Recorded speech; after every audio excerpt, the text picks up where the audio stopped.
Bonjour à toutes, bonjour à tous, c'est Julien, cofondateur de Medica. J'espère que vous allez bien et nous allons voir dans cette vidéo comment utiliser la fonctionnalité de bibliothèque de formulaire. Nous allons voir comment créer votre propre formulaire de A à Z et nous allons voir comment utiliser ce formulaire, que ce soit vous de votre côté pendant une consultation avec un patient ou un client directement, où c'est vous qui allez remplir ce formulaire, et nous allons voir comment envoyer ce formulaire à remplir directement via l'espace médicaux de votre client ou patient. Donc pour ce faire, nous allons nous rendre dans un premier temps dans la fonctionnalité bibliothèque, que vous trouvez toujours entre la fonctionnalité patient et la fonctionnalité facturation, et vous allez cliquer dans la partie Mes formulaires. Ici, on peut voir plusieurs choses, donc on peut voir d'une part vos propres formulaires que vous avez d'un côté, et les formulaires de Medica, qui ne sont pas encore disponibles à l'heure où je tourne cette vidéo, mais concrètement, ça va être des formulaires qu'on va implémenter grâce à nos praticiens partenaires vis-à-vis de votre profession. Donc si vous déclarez que vous êtes psychologue, vous allez avoir des formulaires de psychologue qu'on va incorporer, que vous allez pouvoir reprendre totalement ou partiellement en fonction de votre choix. Ici, on peut visualiser les formulaires que j'ai déjà créés avec les différentes catégories où j'ai la possibilité de filtrer entre chaque catégorie, exactement comme la partie exercice, comme la partie document. Quand je clique sur un formulaire, je peux le visualiser, je peux le modifier. J'ai une petite boîte d'action ici qui me permet d'envoyer directement à un patient par ce biais-là ou d'utiliser dans le suivi patient, sachant que je peux également faire ces actions en passant par la fiche patient de chacun. J'ai aussi la gestion des catégories qui est ici, où je peux gérer toutes mes catégories, recréer des catégories, etc., etc. Donc maintenant, on va voir comment créer votre propre formulaire. Donc très simple, vous allez cliquer sur « Créer un formulaire ».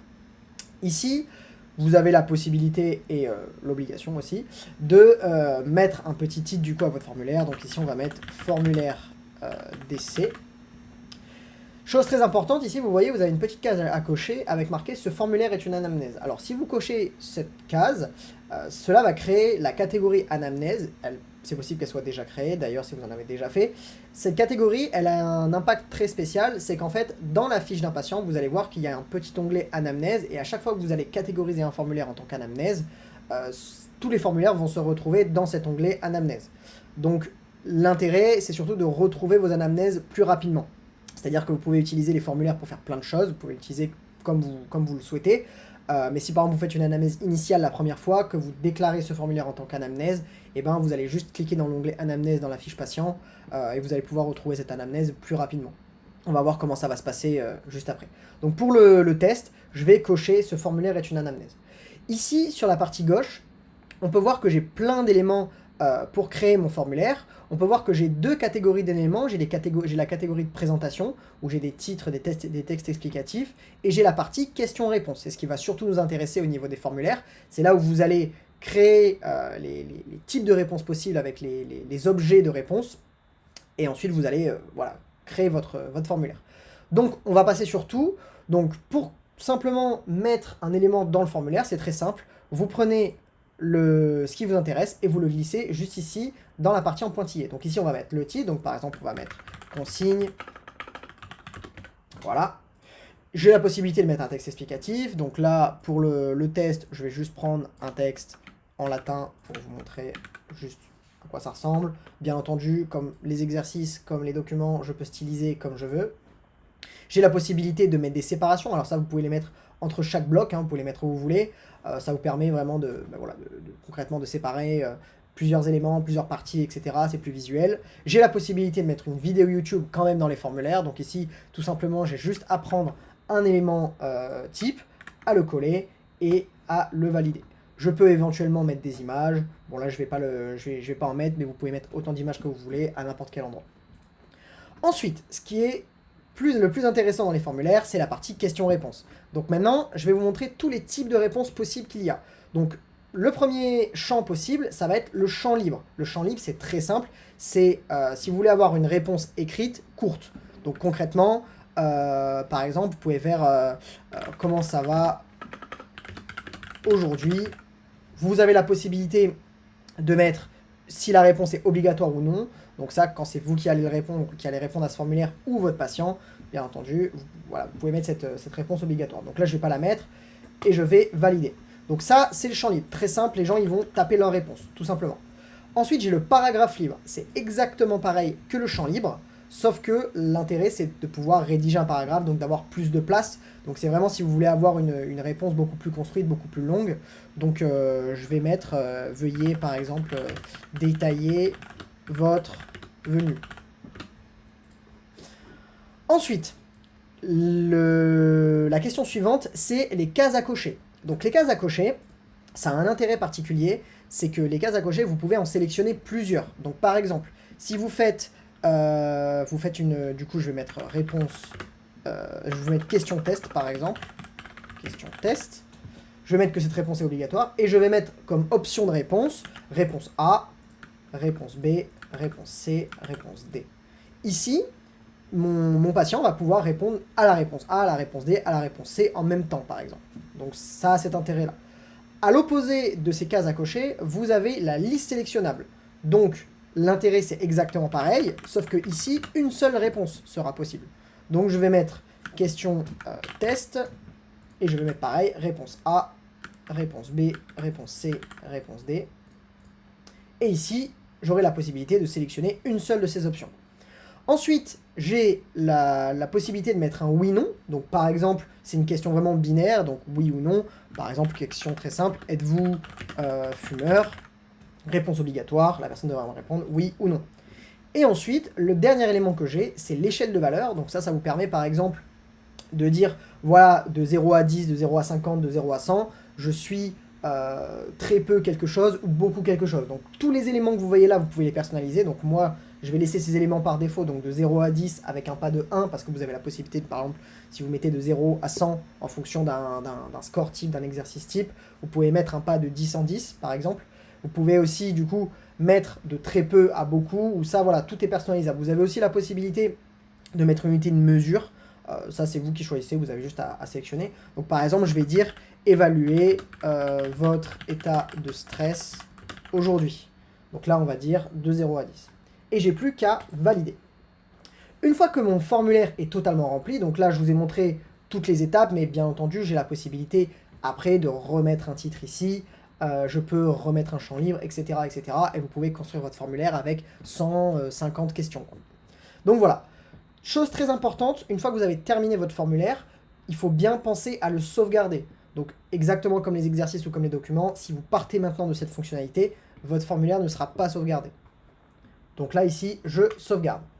Et on voit que mon formulaire d'essai, il est juste ici, catégorisé en tant qu'anamnèse. Si j'ai envie, je peux rajouter des catégories. Donc par exemple, je peux dire que ce formulaire, donc là on voit les autres catégories que j'ai à ma disposition, que j'ai déjà créées. Donc j'ai fait une catégorie progression adulte et envoyé. Par exemple, je vais faire une catégorie enfant. Hop, mettre la petite couleur jaune, je crée une catégorie, je valide les catégories. Et là, mon formulaire sera catégorisé en tant qu'anamnèse pour les enfants. Donc, par exemple, si je veux visualiser que des formulaires qui sont dédiés aux enfants, je clique dans Enfants et je vais voir que j'ai mon formulaire enfant qui apparaît avec tous les autres. Donc, c'est fini pour toute la partie création de formulaire. Maintenant, on va voir comment utiliser ce formulaire dans un suivi patient. Maintenant que votre formulaire est créé, vous avez deux possibilités pour utiliser ce formulaire, vous, de votre côté, pendant une consultation. La première, c'est de vous rendre directement sur la fiche d'un patient. Donc ici, je suis dans ma base patient et j'ai mon patient démonstration de test. Je vais accéder à sa fiche.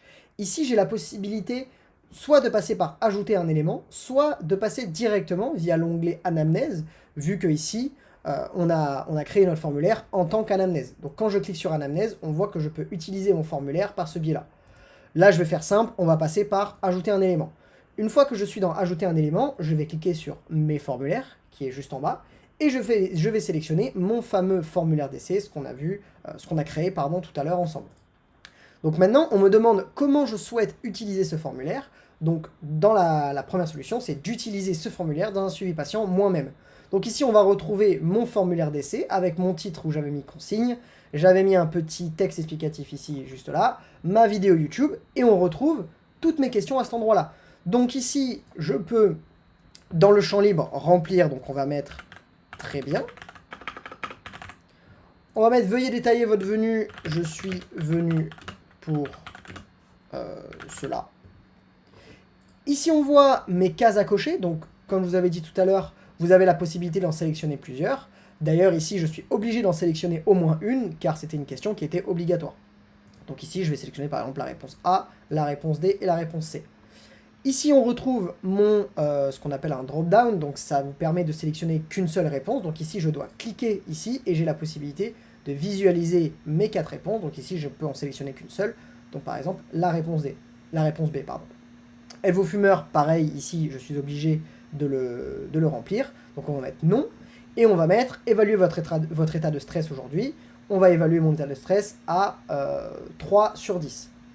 Donc on va dire, on va interpréter que c'est peu. Pas très peu, mais que c'est peu. Et j'ai juste à faire enregistrer les réponses. Ici, on peut visualiser toutes les réponses à mes formulaires qui sont dans mon suivi. Et également dans la partie anamnèse, vu que ce formulaire était déclaré en tant qu'anamnèse. Donc bien entendu, si vous faites un formulaire d'anamnèse, qui n'est pas déclaré en anamnèse, bien entendu, ça ne va pas se retrouver à cet endroit-là. Donc c'est ce que je vous disais dans la partie précédente, c'était que ici les éléments du suivi ils vont se superposer. Et si vous voulez retrouver votre anamnèse qui a été, on va dire, reléguée un peu plus bas, plus rapidement, vous cliquez sur anamnèse et là on retrouve mon anamnèse initiale. L'autre solution du coup pour faire cette même action, c'est directement de me rendre dans la partie bibliothèque, mes formulaires, ici de sélectionner mon formulaire, faire utiliser dans le suivi patient, chercher le patient qui m'intéresse, donc ici démonstration test, et là c'est exactement pareil, on retrouve mon formulaire d'essai avec toutes les questions. Bon là je ne vais pas le remplir, mais concrètement c'est exactement pareil. Donc maintenant on va voir comment utiliser ce formulaire directement à envoyer via l'espace médicaux. Maintenant que j'ai vu comment remplir un formulaire moi en tant que praticien de mon côté, on va voir comment envoyer ce formulaire directement à remplir via l'interface médicaux de votre patient ou client. L'intérêt c'est de gagner un temps considérable et d'éviter du coup cette question-réponse qui peut vous prendre plusieurs minutes au début de votre consultation. Donc ça peut être intéressant, avant d'avoir le premier contact avec un patient, directement d'envoyer ce formulaire. Le patient recevra un email et directement il pourra remplir votre formulaire. Donc ici, les deux possibilités, c'est soit de passer par la bibliothèque, de sélectionner mes formulaires, je sélectionne mon formulaire d'essai et je fais envoyer à un patient. Ici, je sélectionne le bon patient, démonstration test. Donc ça va me retrouver l'email qui est lié à la fiche du patient. Bien entendu, si l'email n'est pas renseigné, vous allez pouvoir le renseigner à cet endroit-là. Comme les exercices et les documents, je peux rajouter une petite note qui va se mettre dans l'email et dans l'espace médicaux. Donc ici par exemple, veuillez remplir ce formulaire avant la première séance. Je fais valider et partager au patient. Maintenant, si je me retrouve sur l'espace médicaux d'un patient, donc là j'ai bien reçu un email, j'ai rafraîchi ma page, et ici on voit que j'ai un formulaire à remplir directement de Monsieur Cosso Giuliano, qui est le psychologue du coup, l'espace praticien médical. Et j'ai plus qu'à faire ouvrir le formulaire. Donc ce formulaire, on le retrouve dans la partie Mon fil d'actualité en tant que patient. Je fais ouvrir le formulaire. Ici, on retrouve exactement le même formulaire comme la partie précédente, sauf que là, je suis en tant que patient. Donc bien entendu, ce formulaire, là, je suis sur un ordinateur, mais bien entendu, je peux y répondre sur un téléphone, sur une tablette, sur tous les appareils possibles et inimaginables. Et donc ici, je vais mettre les réponses. Je vais mettre parfait, ça va. Détaillez votre venue, j'ai mal ici au dos. Les questions, donc on va mettre réponse A et réponse C. Ma question test, on va mettre réponse D. Êtes-vous fumeur? Non. Et on va mettre état de stress à 7 sur 10. Maintenant, j'ai plus qu'à valider les réponses. Donc ici, en tant que patient, on voit que mon formulaire d'essai il a été complété donc le 30 à 10h39. Et maintenant, si je retourne sur l'espace médical en tant que praticien, j'ai reçu une petite notification qui apparaît juste ici. Bon là, le temps que je passe sur la page, je ne l'ai pas vue apparaître, mais elle est juste ici. Et si maintenant je vais sur la fiche de mon patient démonstration test, on voit que mon formulaire, il a été rempli. Donc ici, on voit lorsque je l'ai envoyé. Donc on voit que le formulaire d'essai, il a été envoyé à remplir le 30-12 à 10h39. Et si je fais voir les réponses, donc c'est ce bloc-là, et là on retrouve toutes les réponses que mon patient a répondu au formulaire. La deuxième possibilité pour faire exactement la même chose, c'est tout simplement de passer par la fiche, donc comme on a vu juste avant, donc je peux faire ajouter un élément, sélectionner mon formulaire, faire formulaire d'essai, je fais envoyer au patient, exactement pareil, on va mettre deuxième essai, je fais valider et partager au document, donc on voit que mon deuxième formulaire à remplir, il a été envoyé juste là. Et si maintenant je retourne sur mon espace médicaux en tant que patient, on voit mon deuxième formulaire qui est juste ici, j'ouvre le formulaire et j'ai exactement la même chose. Donc ici, on voit bien que, tac, tac, si je remplis tout rapidement, blablabla, blablabla, je valide les réponses. Si je vais sur Medica, voilà, on retrouve la notification qui est juste ici. Ça a été mis à jour en temps réel, on a vu les réponses apparaître juste ici, et on voit que l'anamnèse complétée sur Médicaux a été faite.